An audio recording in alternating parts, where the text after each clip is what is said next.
This podcast contains adult language and stories of true crime. If you don't like laughing, crying, or being horrified at the actions of other humans, this podcast is not for you.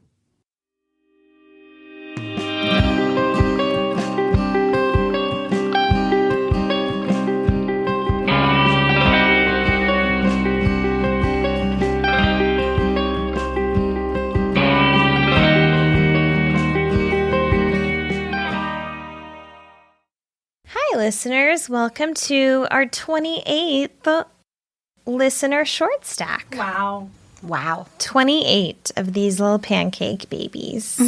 These little sand dollars. Oh my goodness.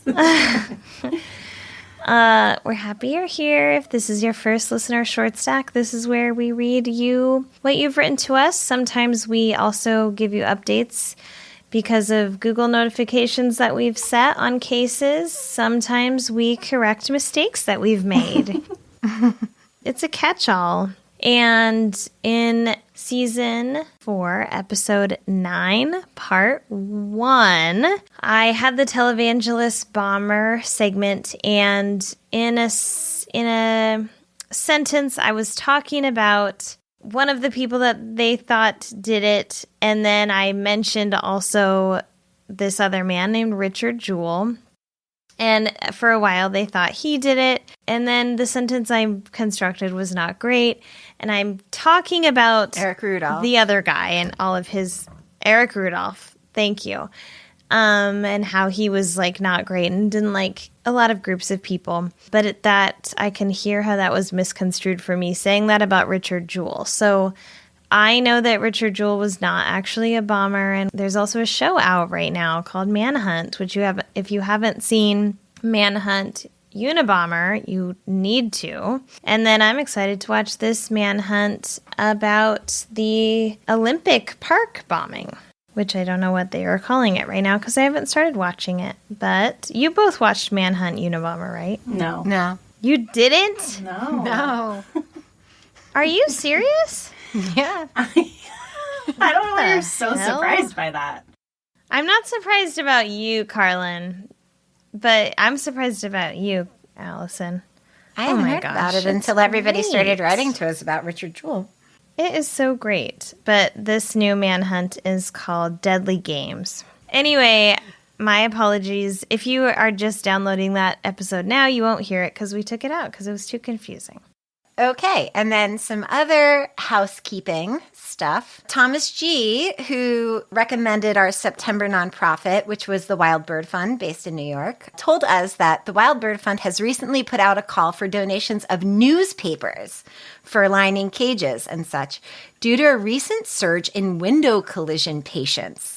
And he says, if people can't or don't want to give money, old newspapers are another great way to help them out, which I think is so nice. So we're going to put the URL in the episode notes. And if you have some old newspapers lying around or you want to send them, I don't know. I just thought that was really sweet. So yeah, to go along with any review that we receive in September, we will donate $1 to the Wild Bird Fund. Also, if you don't want to leave a review or you have already and you have some extra newspaper lying around, you can send it over to them and we'll give you the address in the show notes. That's so nice. Isn't it so nice? And then the other cool thing that we just found out this week is that there will be a 3rd season of the new Unsolved Mysteries coming in summer of 2022. So now we have a whole year to speculate what they're going to cover. Yes. Seriously, that is such a long time. I know. But I didn't know if it was going to come back at all. So I'm just glad it's coming back at all. Exactly. And like people on their Instagram were complaining about it and like ripping them a new one about it. And I was like, hi, have you ever heard of a global pandemic where you can't film a global show? Right. Yeah. And also they've got to like interview these people. There's a lot of work that comes into like a documentary series that I think people are underestimating. Like think about that tsunami segment. Yes. That was a beautiful piece of work. They cannot do that in this That is true. existence right now. Absolutely. That was amazing. Yeah. So I'm excited because I really liked the first and second season, and I'm glad it's coming back because I wasn't sure if it was going to. I'm sure it's expensive, and I'm sure it's a lot of work. Totally. And I think that's why they started the podcast in between. Yeah. So that's all Yay. good stuff. All right, let's get down to it. We have letters and letters and letters and letters. Okay. This first message comes to us from our sweet honey, Chelsea. Chelsea says, "Hi, ladies. I know I just recently wrote to you about something else, but there is one more story I want to share with you. Brace yourselves. It's a long one, albeit interesting. A few years ago, you asked me what unsolved mystery I wanted to solve most, and I told you that I wanted to find out what happened to Tammy Jo Alexander, which, while true as far as known cases, is not entirely accurate. If you're a patron, we covered Chelsea's request to cover Tammy Jo Alexander, I think the summer of 2020. So she goes on to say, I most want to know what happened to my uncle, Harold Lloyd Cannon, who disappeared when he was 12 years old. I first heard about this case when I was 6 years old from my then 42-year-old mother.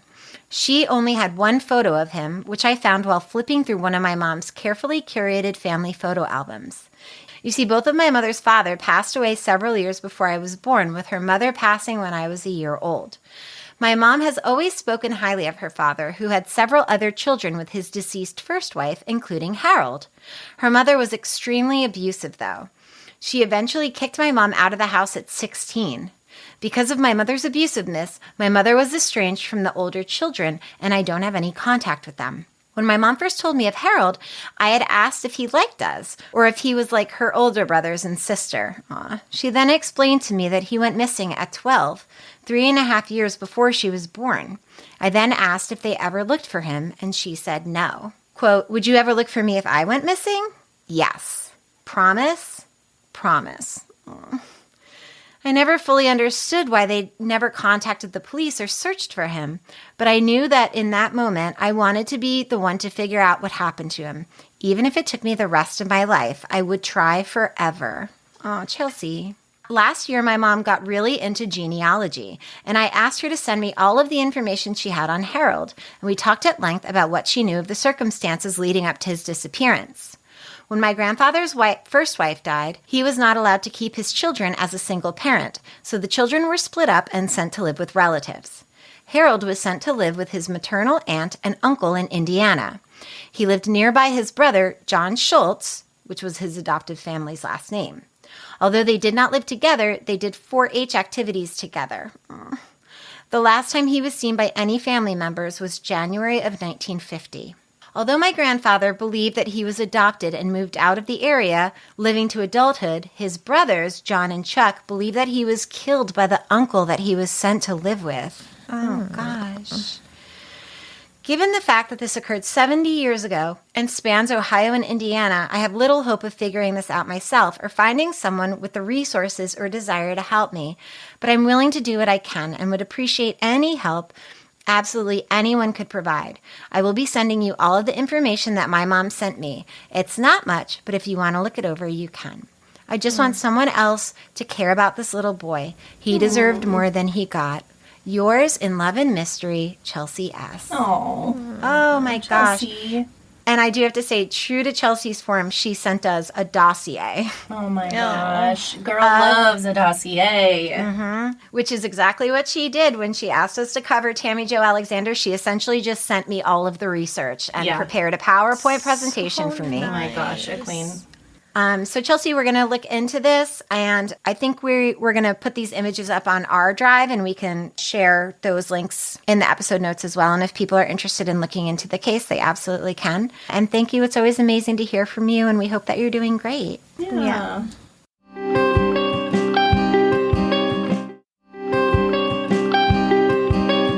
This one is from Mary Jack S. via email. Hello, you beautimous gals. I am a loving listener along with my badass sister-in-law, Ashley Stevenson. I wanted to share with you guys a personal family story that you may or may not enjoy. Hopefully you do. We will. We will. We always do. It follows a legend segment you guys did for the episode Jammies All Day, Season 4, Episode 2. It is the John Wilkes Booth legend. Please hold the eye roll. My family actually has ties with Booth and his escape. My mother is a direct descendant of Dr. Samuel Mudd, who is the physician who took care of Booth when he broke his leg after the assassination of Lincoln. Dr. Mudd was tried and sent to jail for his role in the assassination. Dr. Mudd had confessed to having met Booth on a previous occasion before Booth had shown up with a broken leg. The story is split on what some believe. Some people believe Dr. Mudd was all up in that assassin's stew, stirring and scheming with the rest. Others believe he had no idea of the murder and was just helping out an acquaintance that was injured.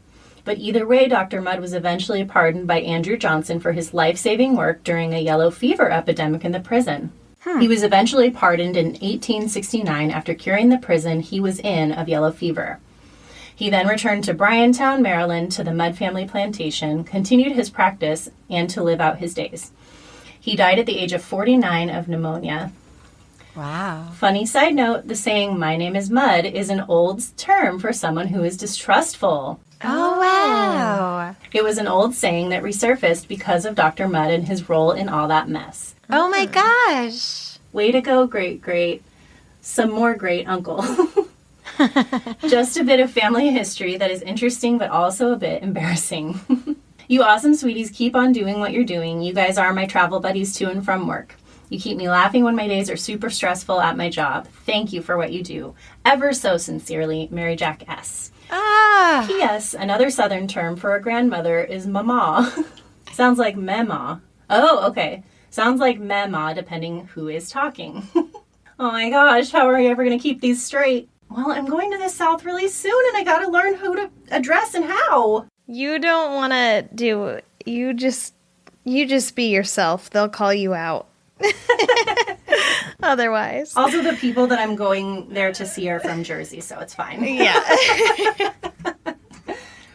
All right. Thanks, Mary Jack. Thanks, Mary Jack S. This is from Sean K. We love Sean, a.k.a. Sharon. Oh my gosh. Poor Sean. Sean says, "Hey, lovelies. I hope you all had a tremendous time on vacation, or at least were able to make time for other things other than providing the most awesome, entertaining podcast on the planet." Aww. That's very nice. I was just listening to your episode on Patreon about the woman who had past life stuff having to do with Pearl Harbor. So that's also just a regular episode, season 4, episode 8, part 1. One of you honeys commented that when people do past life stuff, everyone is Cleopatra, not Cleopatra's bath attendant. That sounds like an Allison thing to say. Yeah, that was me. This brings to mind the story I'm about to tell you. My cousin lives in Salem, Massachusetts, and if you've never been to Salem for Halloween, put that shit on your bucket list right now. Ooh, I've always wanted to do that. Now that spook town I'm interested in. Hell Historical yeah. spook? Yes. That place is amazing. It's friggin' Wiccan Pride for the month of October. And how fitting is that? The place where people were wrongfully accused of witchcraft is now the Sturgis Broom Gathering of the Eastern Seaboard. Yes, reclaim it, baby. Anyway, the first time my wife and I went there for Halloween, there was a psychic fair in the Hawthorne Hotel. You pay your money at the check-in table and you get these coupons to spend at the various psychic tables. The readings are short. It's like paranormal small plates tasting menu. There were palm readers, aura adjusters, tarot card folks, crystal specialists, past life peeps. I think over the course of the evening we had our cards read, our palms read, and we visited a past lives person. I absolutely adored this lady. She was telling me about my past lives, that I'd been a judge or magistrate in the past, some of the other professions I've had, that I've been around a very long time, but my favorite story she told me was that in ancient Egypt, I was a dude doing his laundry in the Nile River and was eaten by a crocodile. Oh my God. Firstly, how chuffed am I that I was a man who was actually doing his own laundry? That right there is a win in my book, even if it resulted in my grisly death in the jaws of a river reptile. And that, my friends, is the part of the event that I'll never forget. I was just some rando, some dude, not rich or famous or powerful, just a schmo living his life until he wasn't. Okay, well that's great. It does happen. Wow. That was incredible. And they say, "Thank you as always for bringing joy to my week with your snark, badass chemistry, on-point insights, and commentary. I'm really glad you three are going to be able to record together again. From your buddy in Los Angeles, I sympathize with heat wave shenanigans. This summer has been way too humid down here. I long for the days of, but it's a dry heat. I hope you're faring better up there now as we slowly, achingly move into fall. Much love and thanks. Your buddy Sharon, who is actually Sean. I love it. Thanks, Sean. That was amazing. I want to go there. I want to go there. And I want to talk to a past lives person. Me Even if too. it's not real, I want to know what they say about me. Me too. All right, this next one comes to us from Lee via website. And Lee says, hi guys, I recently started working nights and have been binging your podcast. Well, I've experienced one of the mysteries UM has covered and you guys have talked about, the Marfa lights. I had just started college, and one night, being bored, my roommate and two others wanted to go check the lights out. There is a building there now, but at the time in 2001, the spot to watch the lights was just a big dirt parking lot. Mm-hmm. So we pulled in and backed up into a spot. We all got into the back of the bed of the truck and sat and watched the craziest floating light show. Whoa! Lights were blinking and moving around at different speeds. Some would go up into the air and do crazy random patterns. We stayed there for a few hours watching and throwing out theories on what the lights could be. It got late enough that we decided to leave. Well, when we were leaving, I happened to look down the road the direction we came from. That's when I saw it. At first I thought it was a blinker from a car. Like, odd, they have their headlights off, but the blinker is on? It wasn't a car, though. I realized, holy shit, this is one of the lights. It was going about as fast as a car slowing down to turn into this parking lot would be going. I stared as the light blinked toward me until it was about 30 feet away, and then it vanished. It literally blinked out of existence.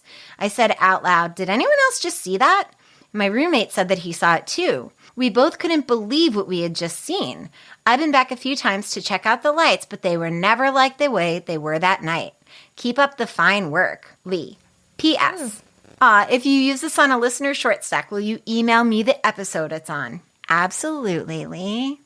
Cool. I love that. Cute. That is a Patreon goal. I do know that. It's on there to go see the Marfa lights. We gotta.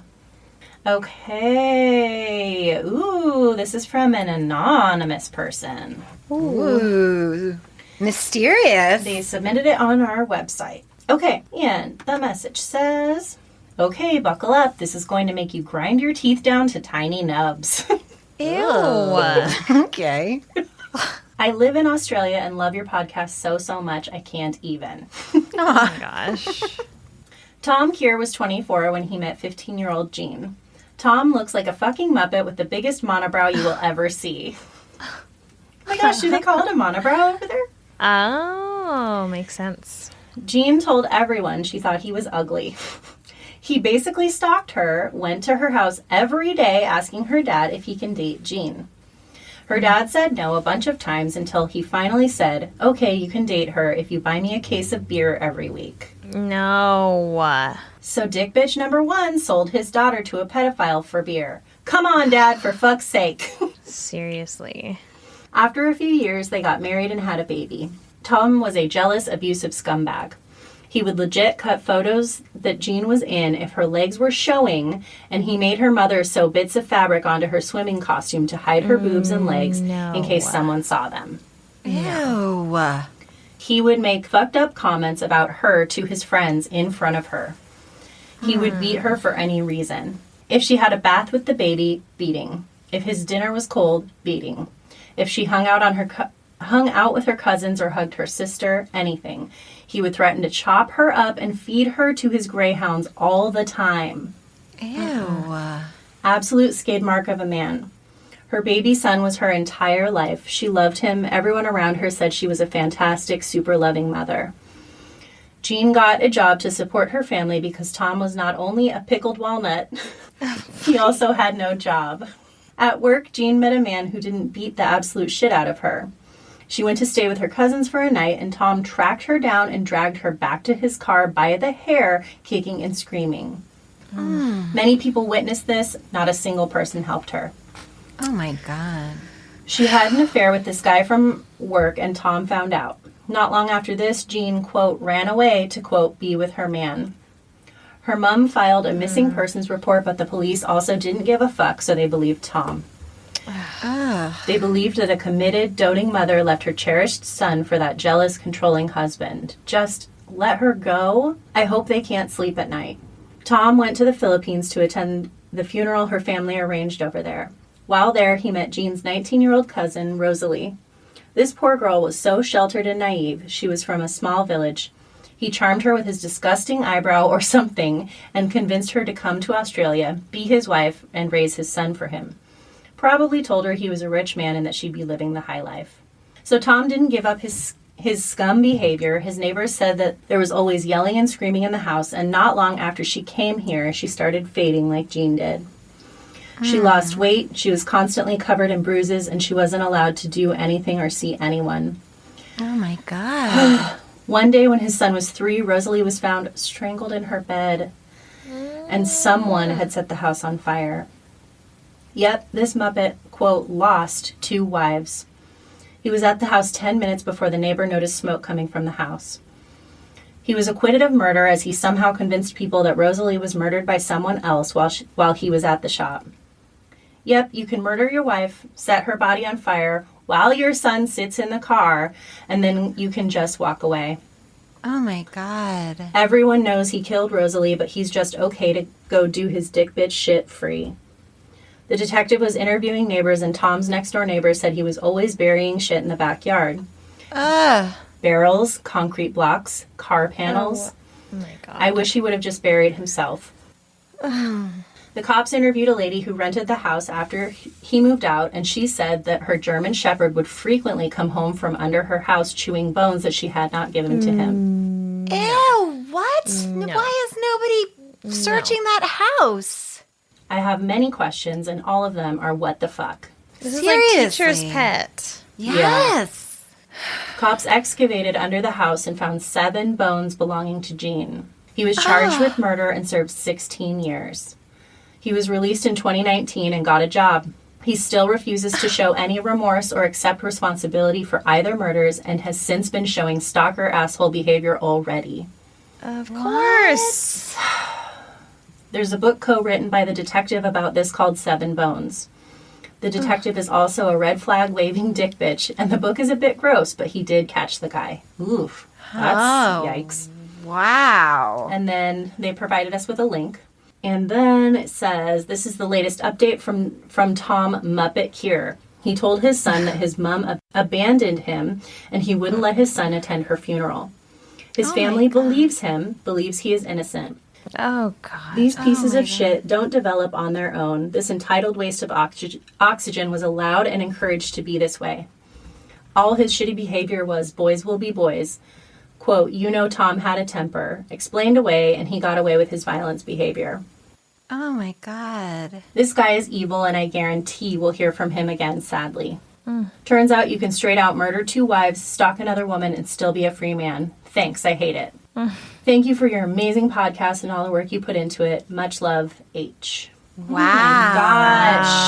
my gosh. Oh, that is awful. Whoa. Oh my gosh. I just can't believe he's out. Why is he out? Yeah. Why? I don't know. And who was he stalking? Who was the 3rd woman that he had begun stalking? Yeah, I don't know. Wow. Oh my gosh. What a story, H. We're gonna definitely read more about that. Thank you for letting us know. Thank you.